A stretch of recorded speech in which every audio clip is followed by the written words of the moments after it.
Hello, everybody. Welcome to Friday the 13th. This is our Talk Money with Tom show. Really excited you could join us. Very important format here. We do a little summary at the beginning of what's happening in the markets, and then we open it up for questions. And so feel free to send in your questions. It's Ask Tom at talkmoneywithtom.com. And then Katie, who's here on the bottom of the screen, will be our moderator. She's going to be able to, take those questions and ask them, maybe come up with some follow-up questions. And Ethan, one of our advisors here also will be, asking follow-up questions, maybe filling in some blanks. We really try hard to fill in all of these questions with, as much information as we can. We believe that increasing investor knowledge is one way for people to increase their wealth. We focus on financial planning, asset management planning, and tax planning, those three areas mainly. So if you're interested in subscribing to the channel, just hit the subscribe button and the little bell next to it, and you will get notifications. We put lots of educational free content on this channel. And then obviously, if you're not interested in subscribing, you could also sign up for our email list. Just send us your email to the Ask Tom email address there, and we'll put you on the list, and we send out the daily email just with a link for what we're posting as far as that goes. So either one of those. If you find something during the show where you think, hey, I'm not a client, but I'd like to meet with them and find out more about this area, or have somebody take a look at my retirement plan or what have you, feel free to go to our website, which is listed there also, and there's a link for book an appointment on the website, and you can just go through and set up an appointment. Kind of booked up for the moment, but towards the end of August, it looks like there might be some openings. But and so that's our overall overview for what's going to happen as far as that goes. And I want to cover what I see as the important components of the stock market for this week. And as normal, this is another one of these weeks where things are quite interesting altogether, and quite a few different things have happened. And so let me share my screen, and I'll kind of take you through what's going on.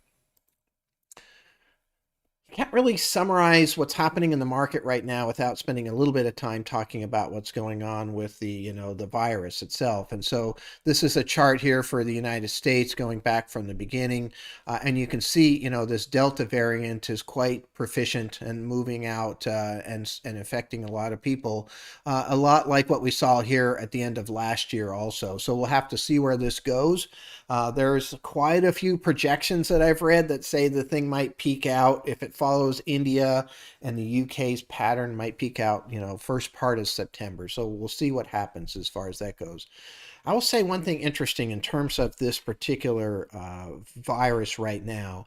When you look at it and you look at what's happening with the stock market is essentially ignoring, for the most part, especially when you look at the overall market, this virus. Even the Delta variant, which is obviously quite contagious, is being ignored. And part of the reason is because we've kind of figured out some ways to continue to operate the economy. This is impacting certain areas. There's no doubt. Matter of fact, we just had the numbers come out from retail sales. They were 2.3% lower in July than they were in June. Lots of reports from airlines talking about some cancellations, and the last minute scheduling of flights has dropped down. Those types of things. Those are probably directly attributable to what's going on with this particular surge and what have you. So it is something to take a look at. Having said that, if you look at what's going on with the market, at least so far, this is the Vanguard Total Stock Market Index. Okay, so it's VTI. This is an exchange traded fund, an ETF. This is the last 5 days. Each one of these bars is a 10-minute bar, and this line here shows the average for the previous 210-minute bars. And you can see in the last 5 days, pretty decent upward market. Even though we've seen this big surge in cases, the market continues to march on. Even though we're seeing airlines have problems and retail sales have problems, the market continues to merge on. And that part of that is because a lot of these stocks that are affected are smaller in size and they don't have as much impact. This particular index has every stock in it. It's essentially about 98% of the stocks here in the US are in this index, but it revolves around the size. So an Apple is going to have a much bigger impact on, say, that index than some smaller company would. So, and that's partly why we're seeing this kind of motion, is because these big companies in general are still doing pretty well. If we look at what's happened in the same index, VTI, for the last 12 months, you can see just, we had a September downturn and an October downturn, and these bars are now 1 day each. And you can see it's really just a fairly smooth movement. I mean, if you look at the 200-day moving average here, it's pretty much straight up. I would say, and I've been saying for a while, I'll continue to say this, I wouldn't be surprised to see some type of a downturn. We get from, 2 to 20% downturns on a pretty regular basis. I mean, this was a 10% downturn, but it's been a while since we've had one. And so I just want to get people kind of set up for that. I feel personally these smaller downturns that happen are what allow us to get to the next level. A bargain shopping comes in, people buy, and it creates that turnaround and that momentum, and then a bunch of people jump in and we start to see some motion. So that's really important, but don't worry about it too much. Just be prepared for it and look at it maybe from a positive standpoint, like, hey, that might work to get us to the next level as far as that goes. Because if you look at, and I've shared this chart before, this is the Fed fund rate for all the way from 1955. So this is what the Federal Reserve charges banks. And if you look at these gray columns, these are recessions. And oftentimes recessions are associated with big market downturns. Here's the 2000 downturn recession and the 2008. But I've pointed this out many times. We haven't had a really large, more than 20% downturn happen unless interest rates are coming up. And so you see here, rates are all the way down to zero. And you don't see, every time you see one of these gray bars, you see rates have been coming up, rates have been coming up, rates have been coming up, etc. So what happens is the Federal Reserve just raises rates too far, and eventually that kind of slows the economy down, and then the stock market can take a hit from that, and then eventually it recovers. And often they'll lower rates after, which is exactly what happened here during the pandemic. They lowered rates and back down to zero. So again, great market right now, super smooth. Things are going okay. And one of the things that's really kind of supporting things is inflation as a whole. And so this is a chart of the 10-year Treasury yield and going back for the last 2 years. And so you can see here, it was up and then it came down during the pandemic. Federal Reserve was trying to stimulate the economy and lowering rates. And now we're on this trend upward here. And that's not a bad thing. What that means is that the bond market sees future growth in the economy, which is exactly what we want to see. But one thing interesting about this is that you can see this movement really strongly up is a bad thing for the market. The market kind of struggles in these environments. And the fear at that time, this was February, March, and this is when they were releasing the COVID relief package, was that they were going to overstimulate the economy, it was going to open too fast. And you can see that that's now come back down really to this trend as a whole. And we have had a little bounce just since last Friday's jobs report, where the reopening looks a little bit more possible because of that. But what you really want to see, and one of the reasons to follow this, is you don't want to see this falling substantially. That means the economy might be having trouble, and lo and behold, it did there, of course, during the pandemic. You also don't want to see it to be going up too fast, because that can create inflationary pressure that creates problems. You want this kind of slow growth, and this is a good example of that. And we're on that path. And if you look again back at the stock market, you can see what's going on there during the same time. Pretty smooth motion. And again, it has a lot to do with what's going on, in the overall inflationary environment right now. And you can see some of what's happening there by looking at the 10-year Treasury yield. So I'd encourage you to follow that like I do. Okay, and then just the last thing that's kind of interesting, having to do with the rotation that's happening. This is the 9-box view that Morningstar puts out, and basically put the companies in one of these 9 boxes. So large growth, be like Apple and Microsoft, and large value usually is a banking system like JP Morgan might be in that category. And so they've got these 9 pieces. And if you look last week, the winner was growth, that whole column, both large, mid, and small, all the way across. That was the winner last week. Well, This week, it's exactly the opposite. The value component has been the big winner, and that growth is actually the red side as far as that goes. And, my look at this at the moment is that there's just this heavy rotation that's happening. And it's just because there's very unclear what's going to happen. We're going to open. We're going to open too fast. Okay, we're not going to open too fast. Maybe we're even going to open too slow. And the Delta variant's here, and that's going to cause some problems. And so there's no real trend because there's no known situation. And again, none of us have been through a pandemic. There is no playbook for a pandemic. It's certainly in the modern stock market. And so you're getting this motion. So my thought process is, and I've talked about this before, but own all 9 boxes. So that VTI that I just showed you, that Vanguard Total Stock Market Index, is all 9 boxes. So basically, you're buying all of it because I think that's going to continue. Eventually, a trend might come out of this. Just in the sense that there might be something that finally happens, that reopening really establishes itself or what have you, and we might be able to find some of those trends that last more than a week. But at the moment, I would highly recommend doing what we've done here, which is just this broad market exposure. I think that's the best way to go as far as that goes. So really exciting, very interesting week. This is a historic time frame, really, as far as that goes. So let's take a look at what's going to happen next week. All right, good. So we're going to start off with the Q&A section here. And actually, we had a question that came in during the week. I was able to prepare for it too. So why don't you tee up that question, Katie? So as you mentioned, someone last week asked us to dive a little deeper into how required minimum distributions are calculated and how much taxable income they may expect. Okay, so required minimum distributions, also known as RMDs, are really a critical component of retirement. And I get asked about them all the time, and I'm not surprised. Last week, we did a little piece on, some of the factors that go into required minimum distribution, some of the things that we think are important, and it's one of the things we deal with constantly.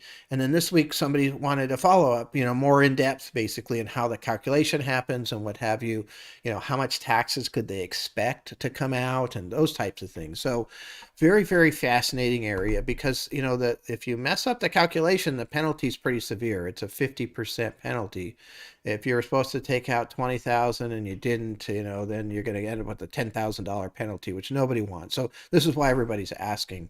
So let me just quickly, I'll share my screen and essentially share, you with how this might work. All right, give me an example. So very simply, I don't like to use a lot of words in my, presentation here, but this is, probably necessary. This is how it's calculated. They take the balance for the end of the year for your retirement accounts, and they divide it by this life expectancy calculator to get your RMD. And so again, if you're looking at, hey, I turned 72 this year, I would look at last year, the very last day, how much did I have in my retirement accounts? And I would divide that by the life expectancy factor.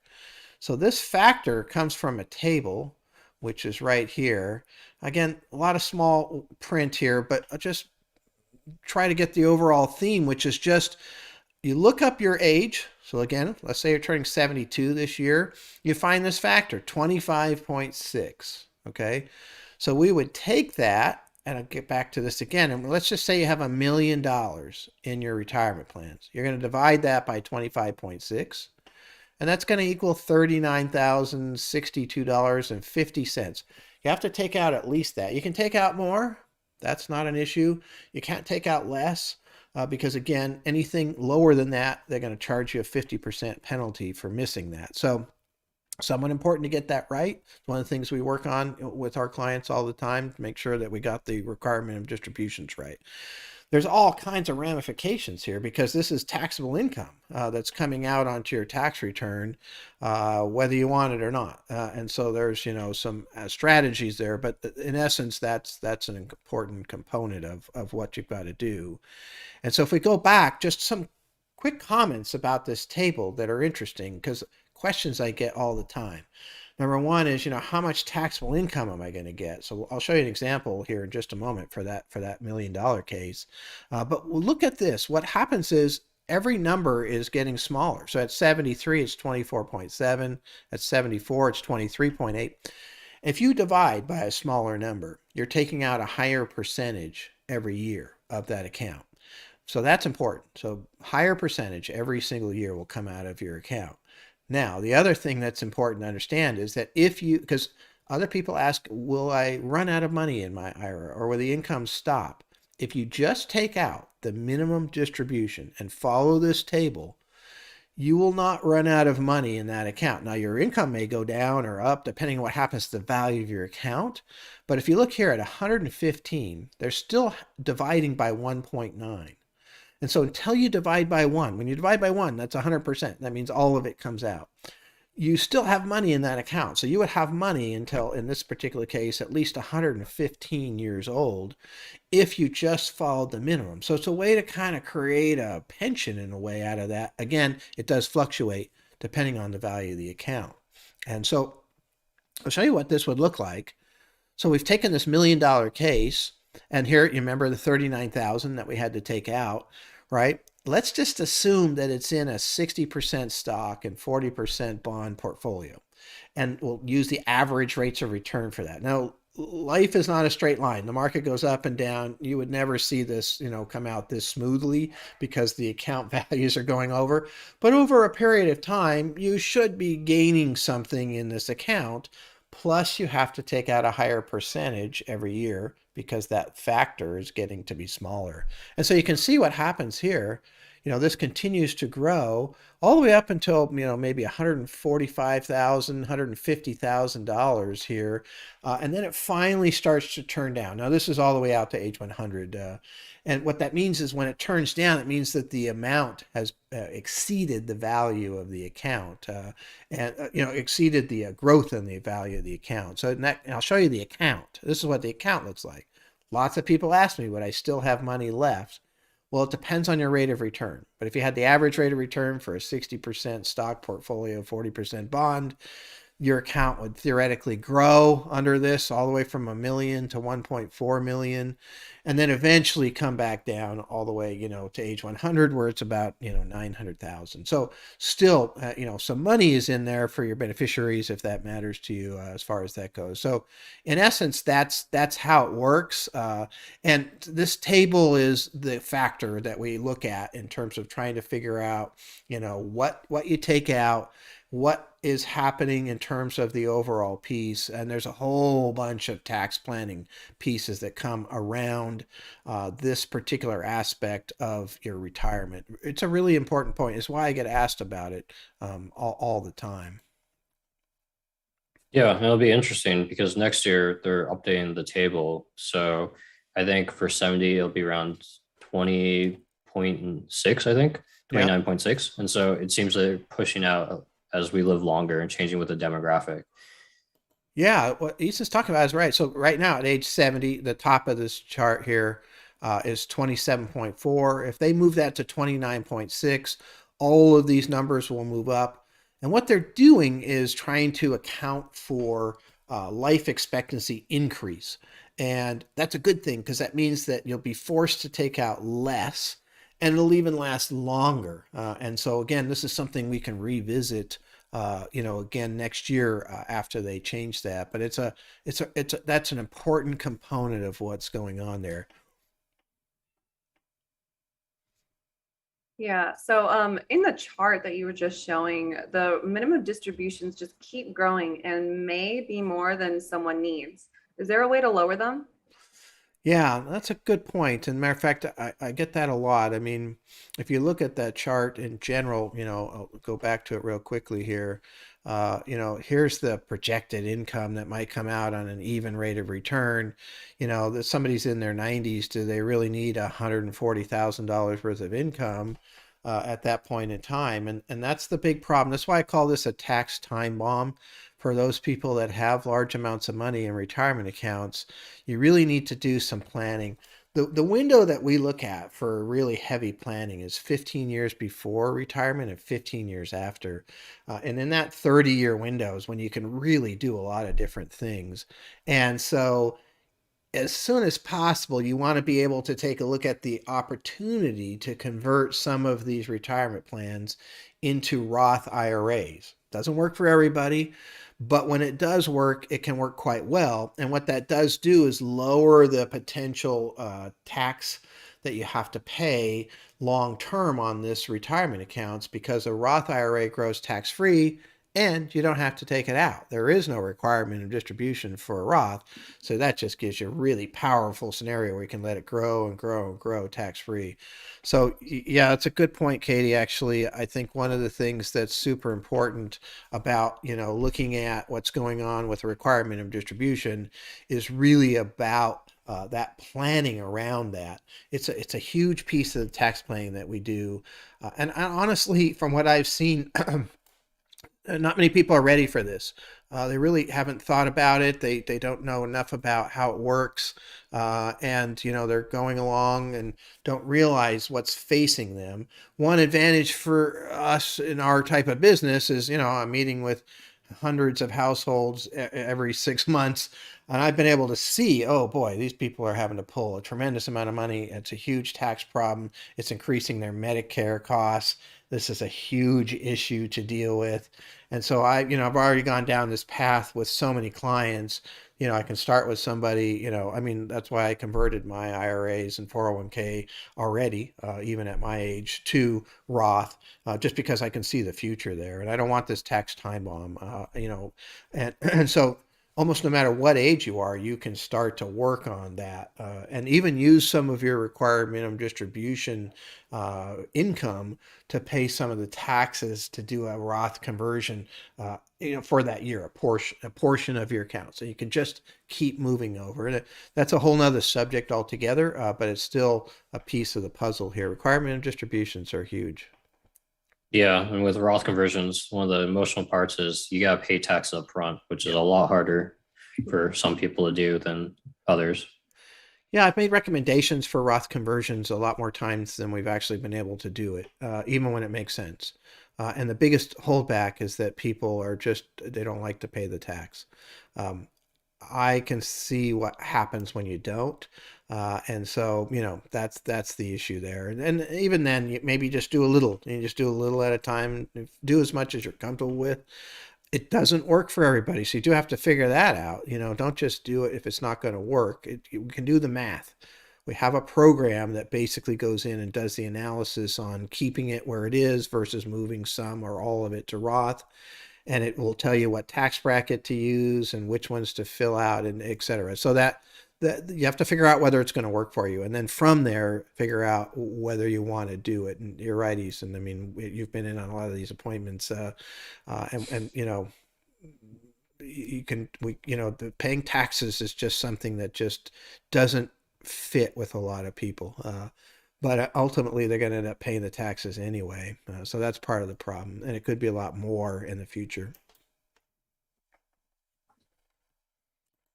So, Tom, you've completed thousands of financial plans. In your experience, where do most couples have issues seeing face to face in their financial plan? And do you think there are topics that should be figured out before they come to you with their plan? Well, that's a really good question. Uh, this happens a lot.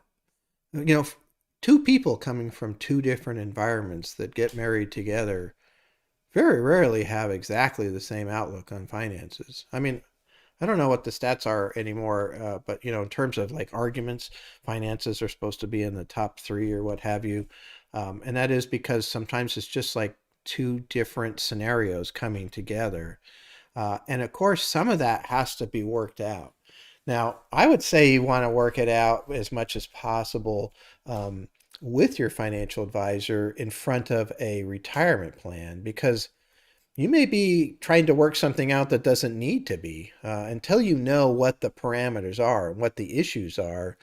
You might be, trying to figure something out that you don't have to. So, for example, one of the things that comes up very often is the risk level can be quite different for each person in that union. And that's not that difficult to accommodate, because somebody has their IRAs, and so we say, okay, you get your risk level. The other person has their IRAs or individual accounts. You get your risk level. And then really the only things that really have to be figured out are the joint type accounts, the trust accounts, the things that are, that are together. And you can oftentimes we just end up doing, hey, one person is 80% stock and the other person is, 40% stock. And then maybe the joint accounts are 60. I mean, I've dealt with that a lot. I mean, matter of fact, that's more common than the opposite, where people are exactly on the same page in terms of their risk. Spending is a big one. Although by the time somebody gets to me, usually they've figured out some of the spending parts, as far as that goes. And you have to accommodate that. One person wants to spend more, the other person doesn't, or, those types of things.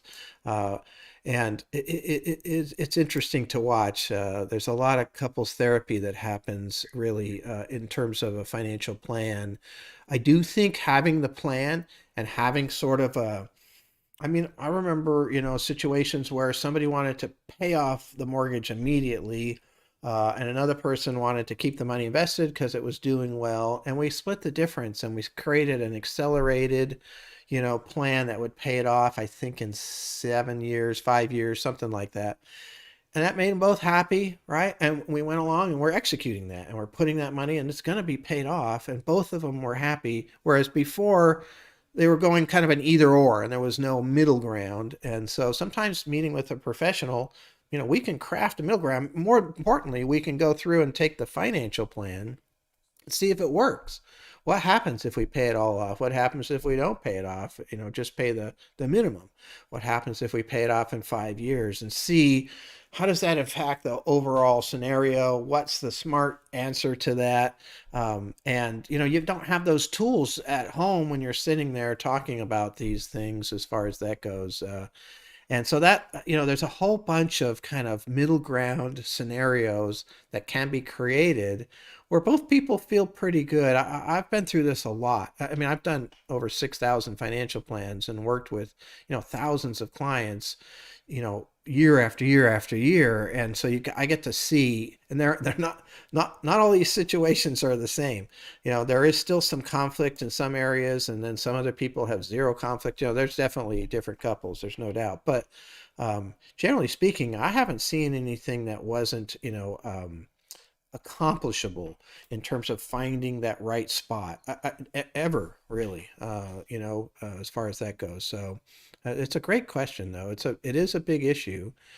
And I've read that a lot of couples don't like to come in to see financial planners because they feel like, it's too difficult. They're embarrassed that they don't have it organized, and they don't have a cohesive strategy.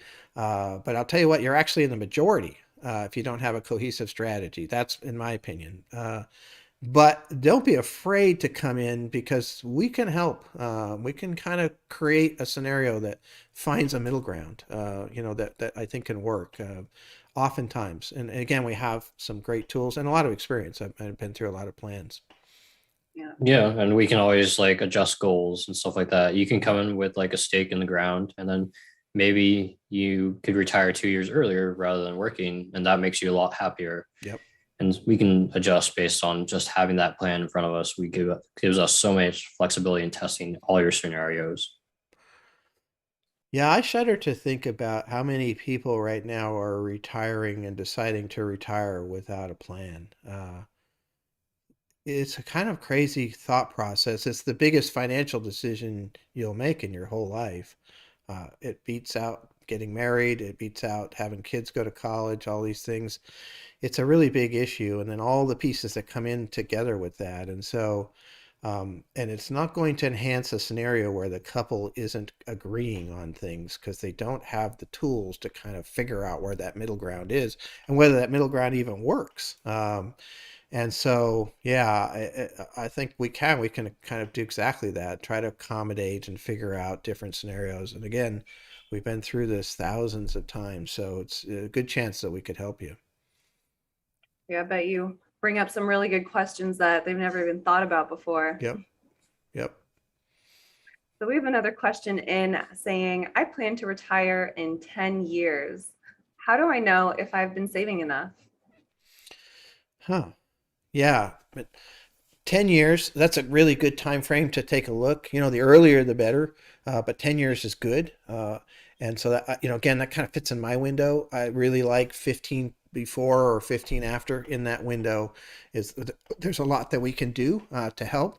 And so if you're 10 years, prior to your retirement, um, and you're wondering about how much money you have, and is that going to be enough, essentially. So yeah, again, that's where I was talking about. You would establish a financial plan. You can go to our website, hit the booking link, and tell us what you want to do, and we'll put together a plan for you. And essentially, say, all right, hey, this does work, or hey, this doesn't work. And if it doesn't work, we were working on a case, just yesterday that doesn't work very well, but we just kept working on the different parameters and stretching this a little bit and moving that. And I think we found an overall solution that should work. And so that's how you answer that question. It's the only way I can answer that question, because somebody says, "Oh, I have $1 million." Okay, that's a lot of money. Matter of fact, that puts you in a very high ranking in terms of overall United States, from 10 years from retirement. But it really depends on, what are your goals? What are you trying to do? What are the outflows going to be that you have? And as to whether that works. For somebody, $1 million is going to be way more than enough. And for some other people, $1 million isn't even close to being enough. And so again, it depends on the overall goals. And the only way to do that really is through this planning process, to be able to take a look. And it's really, really critical. I think it's a fun process. What we do is really cool. We bring the plans up, basically, Easton and I will have like a half-hour meeting to kind of get to know somebody, and then back and forth with Easton on the emails to get the information into the plan. Then Easton and I get together and we look at the plan, and do any changes that we need, and then we schedule a time, usually about 2 to 3 weeks after that first appointment, to get back together with the client and go through the plan. And that second appointment is really cool because the plan is live, and we can go through and do what ifs and check things and stress test and try different scenarios. And what about this? What if we pay off the mortgage? What if we don't pay off the mortgage? What if we move? What if we don't move? What happens if we take Social Security at this age? What if we take it at this other age? And we can work through all of the what ifs that come up, and probably a lot of them you never thought of, because again, we've done these, we do these every single day. And that's really, really, really critical. And so that's how I would kind of answer that question.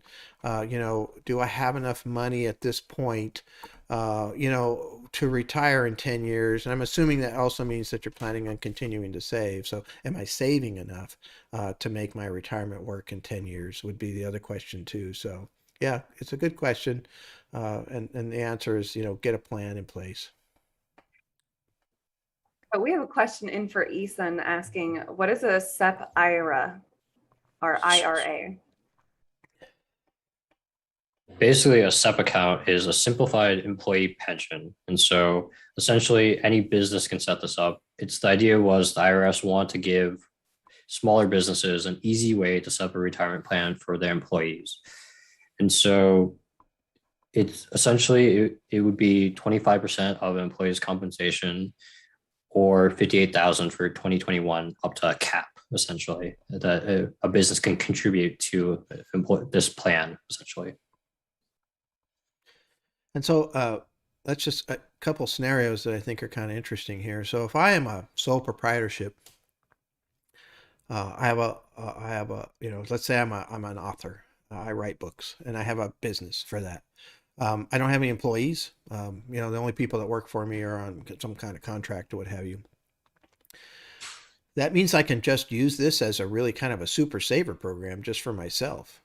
Correct? I mean, I don't have any employees that I have to put money in for.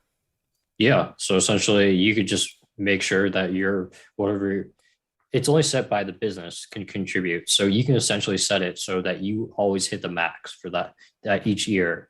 And so people that set up SEPs and are aggressive with it can save a bunch of money so much faster than just, general 401k, because for a 401k, you can only defer up to much less money, I think it's 20,000 or 19,500. Yeah, exactly. With the catch ups and such, you can get to, I think, 26,500. But that's a lot less than 58,000. So that's a huge differential in terms of somebody is really trying to put money away, into, retirement plans. So now if I have employees, if I put away 10%, it's basically 10% for everybody. Is that right? Kind of across the board? Yeah, so you'd have to go for equal contributions. And so when it comes to setting up these like benefit plans, there's ways that you can set it up to make sure that you want the money to go to the right spot, but there's a lot of variations you have to do. And so with a SEP, it's always equal, but with other programs, you can set it up so maybe someone that's only been there 5 years has a certain amount of percentage that's matched essentially, while you, because you've been there for 20 years, you get a way bigger match. So Oh, there's so a lot of, you can set up some criteria for who gets it and who doesn't, or how much they get and what have you. Okay, that's pretty useful. yeah, so there's a lot of creative things you can do, but which plan you set for your small business differs based on your kind of wants. Yeah, that's awesome. Yeah, one of the things to get good at, if you're trying to really be proficient in your knowledge base, is all of these different types of programs. 401ks, 457s, 403bs, IRAs, of all types. There's SEP IRAs, there's simple 401ks, there's Roth IRAs, all of these things. There's a bunch of these, and it gets confusing. But just trying to, consult with somebody and make sure that you're using, the right ones. If you're putting money away, if you can't save, that's one thing. But if you are saving, where's the best place? Where's the best place to put that money? Sometimes it's not even a retirement plan. It's just a regular account, a joint account or a trust account, and those types of things could be the right situation. It does depend on, your overall scenario, but making sure that you're putting the money in the right places. I mean, it's not that easy to save. Most people don't.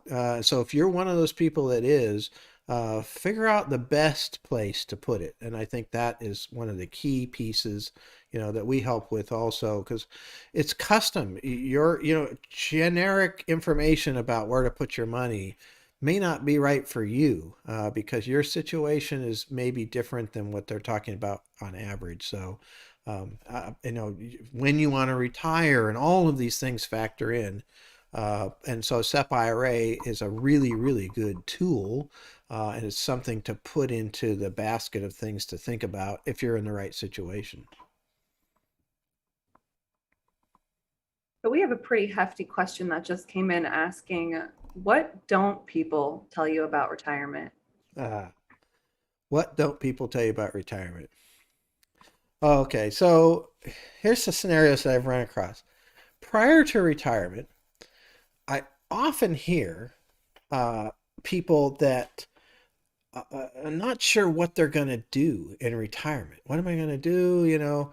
Part of the reason I'm not retiring is because I don't know what else I'd be doing.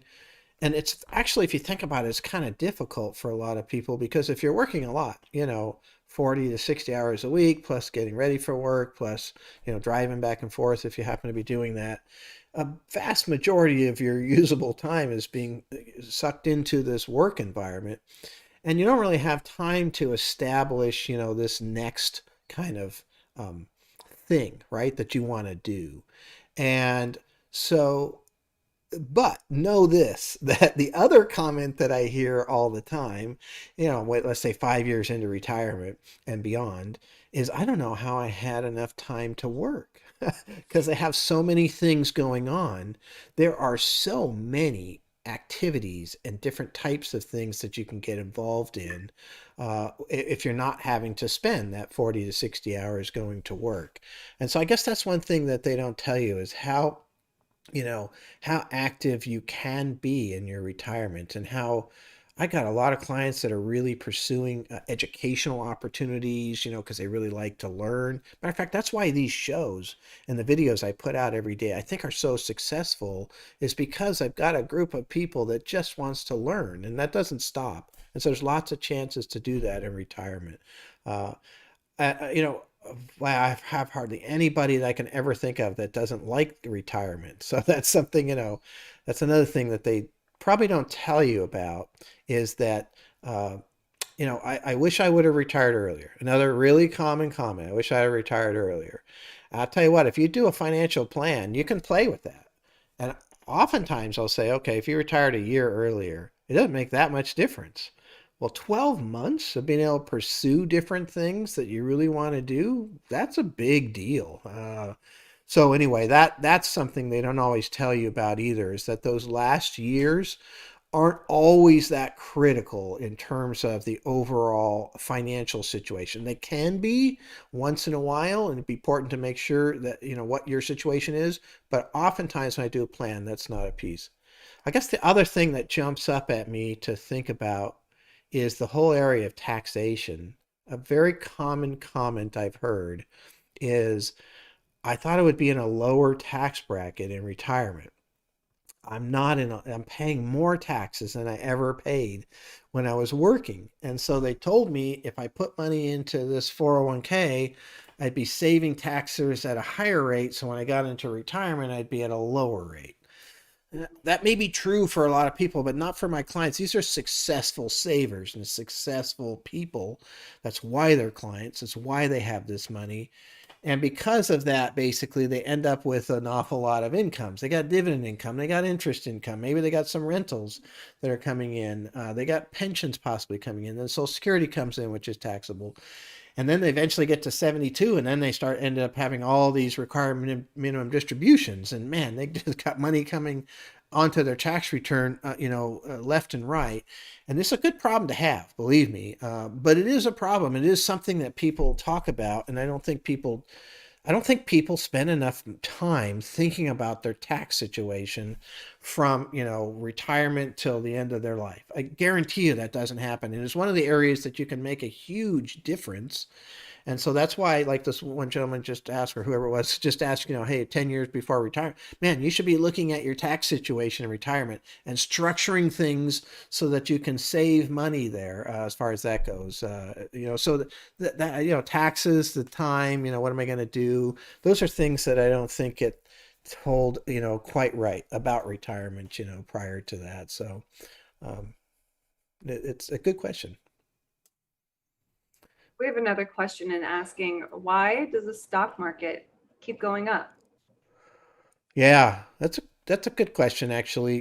Think about it. We just had a giant wave of COVID that came through last end of last year, beginning of this year. Market went up. Matter of fact, it went up a lot in that time frame. We now have another, Delta variant that's shooting up. The market is still going up. We've got all of these people all the way through. I mean, the doomsayers there's a lot of them. Man, it's amazing. I can find those articles constantly. As a matter of fact, I tend to pick on them all the time in some of my videos because you can go back to the downturn, that happened last year with the pandemic, and people felt like this is the next Great Depression. And so, two key pieces that are really driving the market up. Number one is the government has been putting out a lot of money, whether it's relief bills or this new infrastructure plan that was part of this thing this week. It passed the Senate, hasn't passed the House yet. It's got ways to go to figure out what's going to happen there. Uh, but that, along with all the other three relief bills that came out, there's a lot of liquidity in the market. Money is coming out and coming out. Now, long term, that could be a problem, right? But if you're asking right now why the market's going up, it's because the government is spending money. Then the other part is just to look at what's happening within the Federal Reserve, right? So the Federal Reserve has lowered interest rates to zero. What are you making at the bank right now? Not much. What are you making on bonds? I mean, a 10-year Treasury bond right now, 1.3%, a little bit higher, but roughly 1.3%. That's nothing. And so where are you going to go with the money? You're going to go to the stock market and real estate. In this environment, those are the two areas that generally do well. So when rates are low. And then the Fed is also, besides lowering rate, they're also adding liquidity to the economy by buying $120 billion worth of bonds. Why are there so many people running around saying the market's going to crash? It's almost, comical to watch how this goes on as far as that goes. And, could it at some point, because of all this stimulus and all these things, could there be a problem? Yes.